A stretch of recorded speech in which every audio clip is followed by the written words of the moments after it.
Ngayon, hindi po dapat mahinto ng utang na loob ang pagpapatupad ng batas. Hindi po dapat traidorin, katulad ng aking sinabi, ang pagpapatupad ng batas, ang pagpapatupad ng commitment with the Interpol. Hindi po dapat na dahil lang kaibigan o dahil naging kasama, hindi na po tutuparin ang batas at tatraidorin na po ang konstitusyon dahil lamang sa utang na loob. Dahil basta sinasabi ito ni Mayor Baste Duterte ng tanong ng utang na loob. Ito na nga, Palace Press Officer Yusek Claire Castro nagbigay ng reaksyon patungkol sa pagsaba ni Davao City Mayor Sebastian Duterte na wala umanong utang na loob si PBBM. Pero bago ang lahat, maaari kayong mag-subscribe para maging updated sa mga issue at bagong mga balita.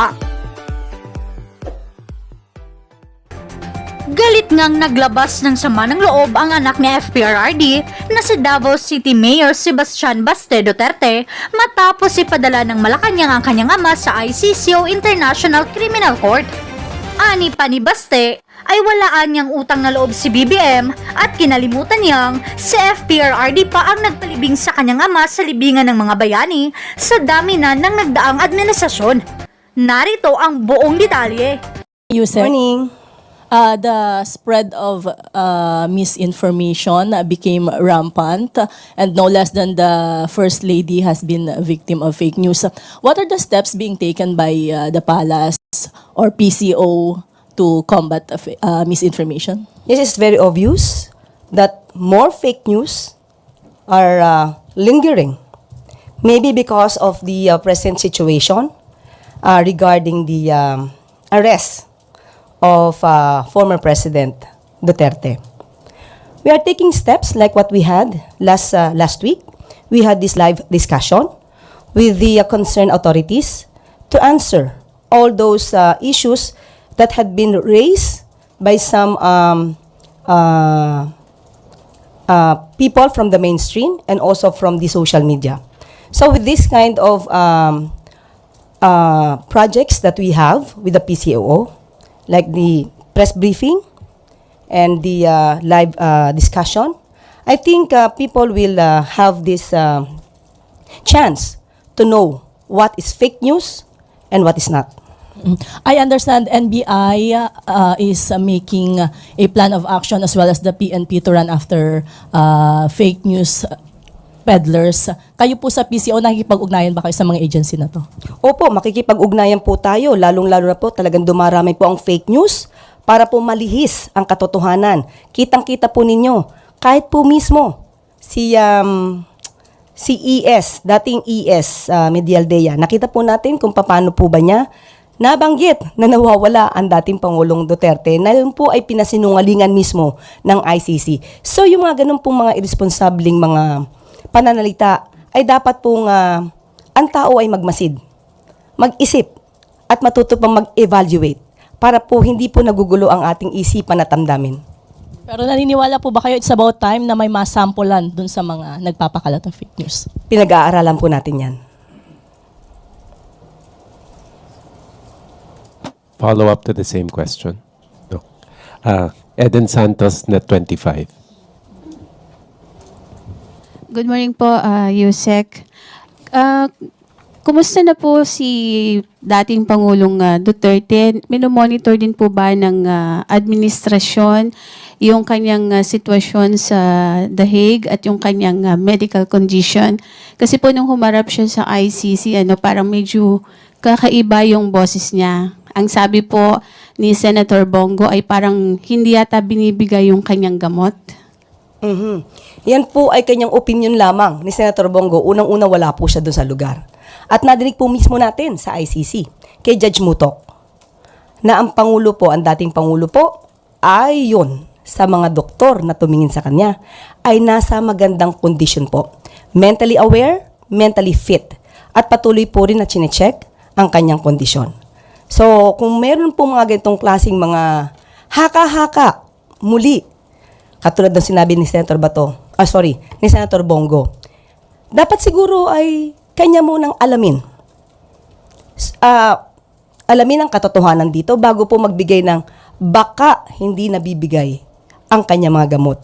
Tandaan po natin, ang ICC po, may mga doktor po sila naka-assign dyan.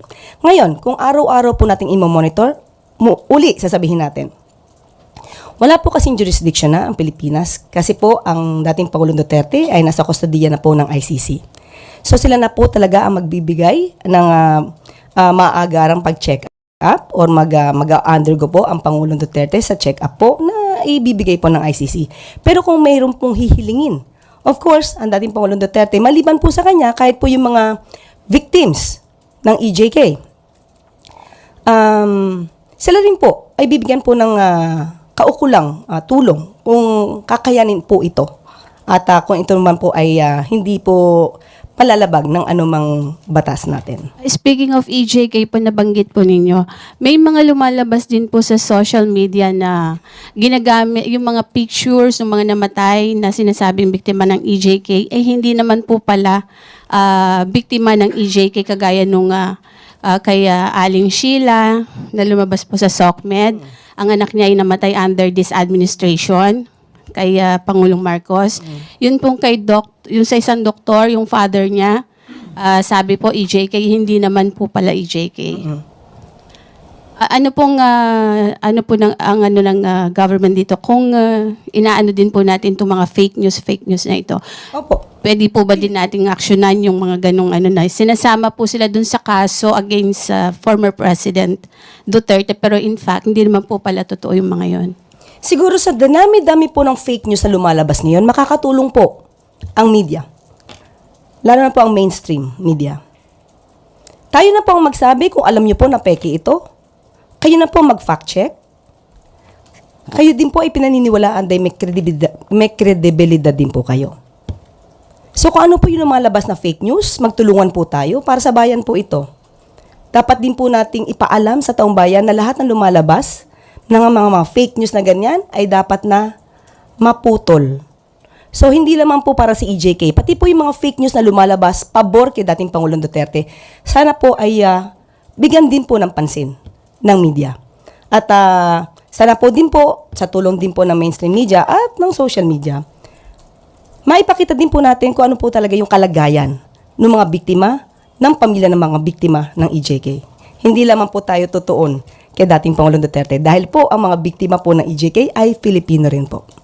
Pero ito po yung mga biktima ng EJK na sinasabi ng under the previous administration po. Binanggit po ni Let Narciso kanina kung may masasampulan na ba. Ito po ay identified na talagang kinumpirma ng mga kapitbahay. At least kilala na kung sino po yung tukoy na yung nag-aano ng fake news. Using pa nga po yung kaso ng EJK. Hindi ba tayo gagawa ng aksyon ng gobyerno or ang PCO since kayo po ay very active sa paglaban sa fake news? Siguro po uunahin natin mismo yung mga unang nagsalita ng fake news. So uunahin pa buba natin si former ES Medialdea. Kaya sabi ko po kanina ay pag-aaralan po muna. Thank you po. Maricel Halili, TV5. Yusek, magandang umaga po. May we have the palace's reaction on Mayor Baste's statement over the weekend saying na walang utang na loob si Pangulong Marcos kasi parang nakalimutan na yung tatay niya, yung nagpalibing kay former President Marcos Sr. sa libingan ng mga bayani. Your thoughts on this, ma'am? Yes, opo. As early as 2016, dati pa pong senador ang Pangulo ngayon. Nagpasalamat na po ang Pangulo, 2016 pa po, sa Supreme Court na nagbigay ng desisyon na dapat ilibing ang kanyang ama sa libingan ng mga bayani. Nagpasalamat din po siya. At babasahin ko po ang mensahe. 2016 pa po ito na magpasalamat ang dating Senador Bongbong Marcos. And I quote, "We also would like to extend our sincerest gratitude to President Rodrigo Duterte as his unwavering commitment to this issue sustained us this past several months. Our family will forever be thankful for this kind gesture." Noon pa po sila nagpasalamat. At sinabi nga nila, forever silang tatanaw ng utang na loob sa napakagandang gesture ng dating Pangulong Duterte. Pero ang pagtanaw po ng utang na loob ay hindi dapat madiskaril at hindi dapat magtraidor sa batas at sa hustisya. Ginamit mo ni dating Pangulong Duterte ang batas. Ito po yung nauugnay sa RA 289 patungkol po sa pagpapalibing sa libingan ng mga bayani at sinusugan po ito ng Presidential Proclamation 208 ni dating Pangulong Marcos. At mayroon din pong regulation, ang AFP G-161-373 na kabilang ang Pangulo or Commander-in-Chief na entitled to interment at the libingan ng mga bayani. Lahat naman po ito ay may basihan nung isinagawa ni dating Pangulong Duterte. Ang pagpapaaresto naman po o pagsusurrender kay dating Pangulong Duterte sa ICC ay mayroon din pong kaugnayan na batas at mayroon po tayong sinusunod na commitment para sa Interpol.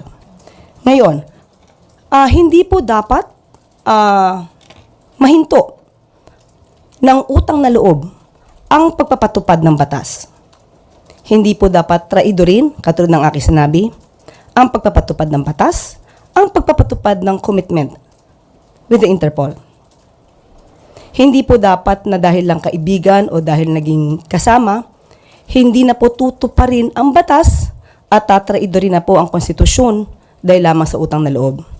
Dahil basta sinasabi ito ni Mayor Baste Duterte ng tanong ng utang na loob, ito po ba yung ginamit kaya ng dating Pangulong Duterte nung i-appoint niya ang isang Chinese national na si Michael Yang bilang kanyang economic advisor?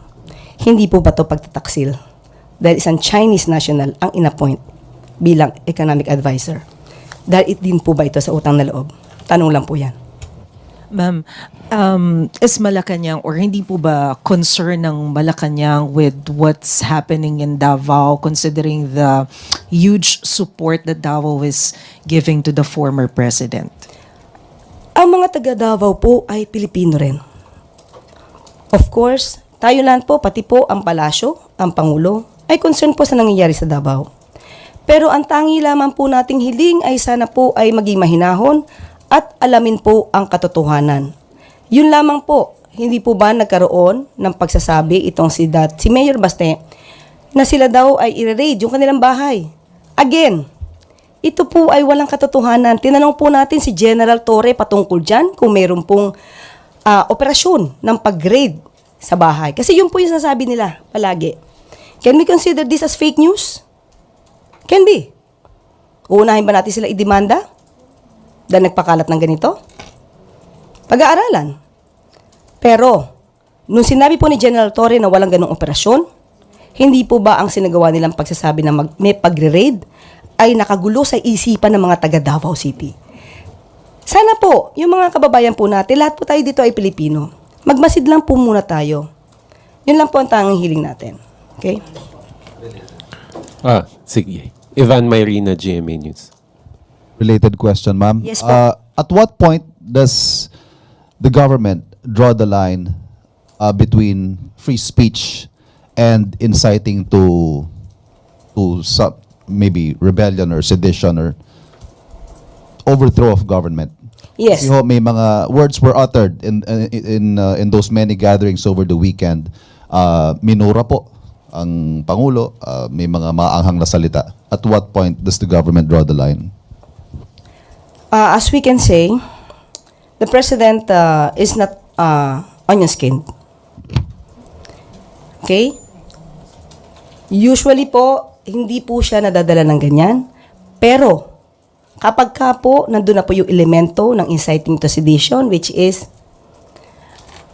of course, without any tumultuous uprising, but they are encouraging people to sow hatred to the government, to the president, then we have to step up How? by filing cases, complaints. But as of the moment, there's no indication on the part of the president that he will do that. And is it a cause of concern for the president na marami, hindi lang ho Davao marami hong mga lugar sa buong bansa na nagkaroon ng similar protest actions? Hindi po natin mawawala sa kanilang damdamin. Kaya po ay normal dahil po may naging pangyayari sa kanilang malamang iniidolo at panatiko po sila ng isang leader. Hindi po natin pipigilan ang kanilang pagsasabi ng kanilang mga damdamin. Huwag lang po sigurong lalagpas na magkakaroon po ng alarma at masasabi po natin na yan po ay sedition or inciting to sedition na po. Thank you. Ace Romero, Philippine Star. Yusek, the president's sister, Senator Amy Marcos, said she would seek a probe into the arrest of the former president. What's Malacanang take on this? Wala pa po, hindi pa po namin napag-uusapan yan. Pero kung yan po ang nais ni Senadora, she's free to do that. Will Malacanang be ready to send representatives in the event that such an inquiry pushes through in the Senate? If necessary. If it is for if the inquiry is in aid of legislation, we will respect the request of Senator Amy. So there will be no effort on the part of the administration to prevent resource persons from attending such a hearing? No, we will not do that. And are you confident you can answer all questions that will be given with regard to that arrest? I believe because we just complied with all the requirements with the law regarding the arrest of former President Duterte. Salamat po. Christian Yusores, Radio 630. Ma'am, isa rin po sa mga nagbigay po ng statement against the government is former PNP chief and now Senator Ronald De La Rosa. Pinanatan po niya yung pag-arrest ng ICC through the Interpol. Let me quote him, sabi po niya, hindi yan nanggagaling sa competent authority, hindi yan nanggagaling sa local natin, hindi yan nire-recognize natin dahil hindi tayo under sa kanila kaya dapat magkaisa tayo. Ano pong comment na ng pala? Hindi ba competent authority ang ICC sa paningin po ni Senator Bato? Sabi ko nga po, yan ay normal na manggagaling kay Senator Bato dahil isa siya sa maaaring makonsider na co-perpetrator. May takot? On his part? Maybe. I cannot answer for him. Pero tandaan po natin, sa aking pagkakaalam, kung di ako nagkakamali, may narinig na din daw po siya na magkakaroon ng warrant of arrest. Kaya hindi po siya yata napunta sa Hong Kong. Hindi po ba kung talagang alam niya na walang warrant of arrest issued by a competent authority, matapang po siyang sinamahan ang dating Pangulong Duterte. And as a matter of fact, dapat nga nauna pa siya kay Senator Robin pumunta sa Netherlands. Thank you po. Raquel Bayan, Radio Pilipinas. Good morning po, Yusek. Yusek, despite po nitong mga political noise sa bansa, may nakakausap po ba tayo ng mga investor, kung may mga idinudulog po ba sila sa bansa, or kung confident pa po ba sila sa ekonomiya ng Pilipinas? Sa aking palagay po, sa akin pong palagay, dahil magkakaroon po kami ng meeting mamaya with the BSP, hindi po naaalarma ang administrasyon patungkol po sa investors dahil ang mga foreign investors po mas gusto po nila na ang bansa at ang mga leader ay sumusunod sa batas. Hindi po nagkakanlong ng mga tao na involved po lalong-lalo na sa crime against humanity, specifically murder. Hindi po inaayunan talaga yan ng mga foreign investors na magkalong ka ng mga taong involved sa mga krimen. Yusek, balikan ko lang po yung 70 job fairs na nakalinya po kanina. Kung may figures na po ba kung ilang job opening or ilang job position po yung equivalent nun? Opo, mamaya po ibibigay namin kung meron na pong detalye po dito. Ibibigay po namin sa inyo. Maya-maya lamang po. Clay Pardilla, PTV. Good morning po, Yusek. Yusek, how does the government view Attorney Harry Roque's appearance po in Netherlands matapos niya pong magtago while facing an arrest order for skipping a House inquiry into Philippine offshore gaming operators? Actually, hindi po. I cannot speak in behalf of the Quadcom, in behalf of the House of Representatives because it's the arrest warrant, no, ng House ang hindi napapatupad dahil sa pagtatago ni Atty. Harry Roque. Pero mas maganda po siguro na i-challenge po talaga natin siya na siya po yung umuwi. Kasi 'di ba bring home FP Duterte. So siguro mas magandang isigaw po rin ng mga tao, bring home Roque.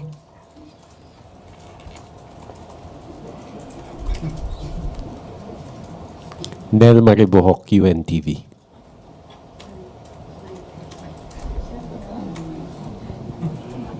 Other issue po. Tungkol po dun sa pagkadismaya ng MILF Central Committee po sa pagkakatalaga ng BARM Interim Chief. Dahil sinasabi nila na may paglabag daw po ito dun sa Bangsamoro Organic Law.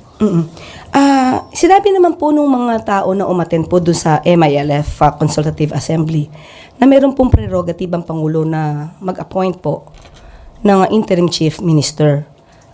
Sa ngayon po, bagong-bago po, ang hiling po natin sana po sa pamunuan po ng MILF, ay bigyan po muna natin ng chance.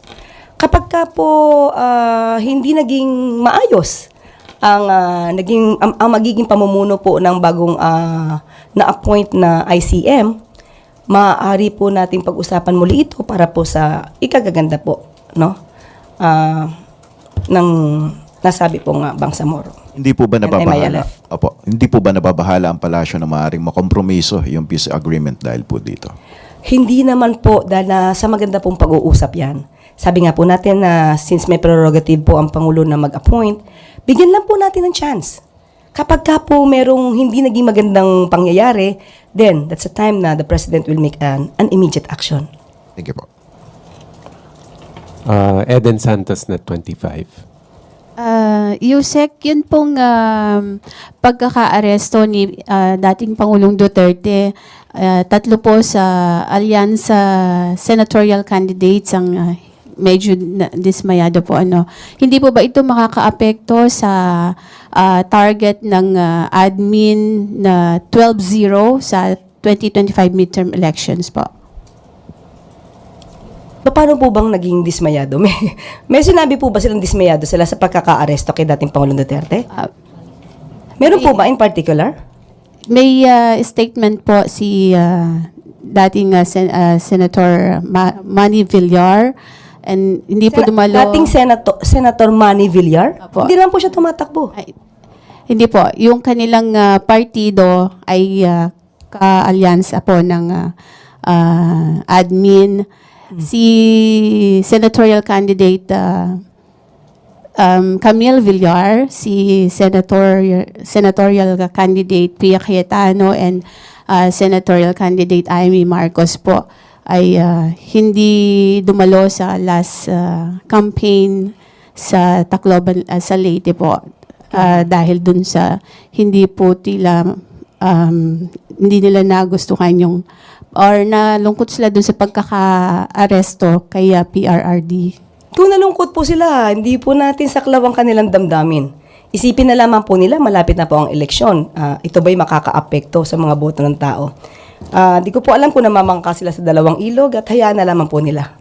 Hayaan na lang po natin ang kanilang mga damdamin na ganyan. So sa tingin niyo po hindi makaka-apekto sa kabuuan po ng alyansa para sa bagong Pilipinas? Sa tingin po ng Pangulo, hindi makaka-apekto. Hindi ko lang po alam individually kung makaka-apekto.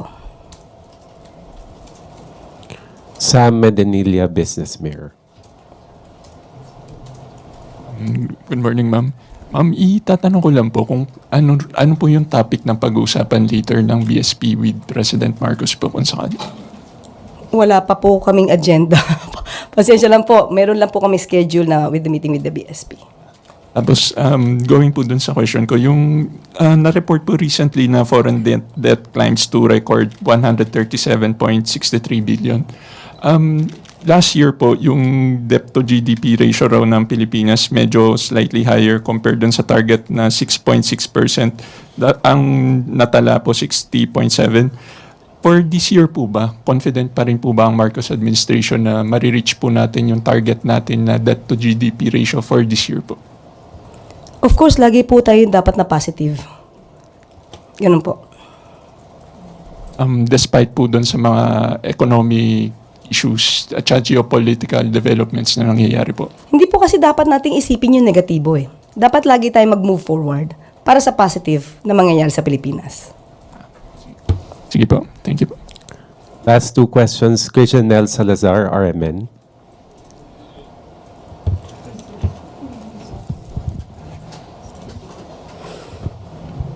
Good morning po, Yusek. Any comments or explanation lang po sa Palace regarding sa 43 cases presented during the ICC hearing? Kasi as the basis of charges against former President Duterte, may mga confusions po kasi sa social media na malayo po yung datos doon sa 30,000 na laging binabanggit ng critics ng Duterte. Okay, kasi po ang nagpresenta naman po ng mga ebidensya ay malamang hindi lahat naman po ng 30,000. So, hindi naman po lahat, pag sinabi po natin na 30,000 talaga yung napatay, according to the records, kung hindi po naman ito pa nabibigyan ng tamang materyales at pieces of evidence, hindi po ito didinggin. Ang normally po, kahit po dito sa Pilipinas, ang inaakyat lang po na kaso ay yung may mga dokumento na po at masasabi po na may probable cause. Pero yung combined 43 killings po sa prosecutor's case can still constitute po ba as crimes against humanity or may certain required number po para pumasok siya sa ganong kaso? Sa ano na po siguro yan? Sa pag-decision na po yan ng ICC. Wala na po kasi po tayong hawak dito. Yung government po ba nag-initiate din po ng independent investigation dun sa 43 cases before pa mapunta sa ICC? Pagkakaalam po natin, nagkaroon po ng pag-iimbestiga mismo sa Quadcom. Pero in particular na ang pamahalaan po ni Pangulong Duterte, in particular ang palasyo, wala po. Maybe po sa DOJ kung nakapagsampa na po ito ng mga kaso, yung ibang mga complainants. Malamang nasa DOJ po yan. Thank you po.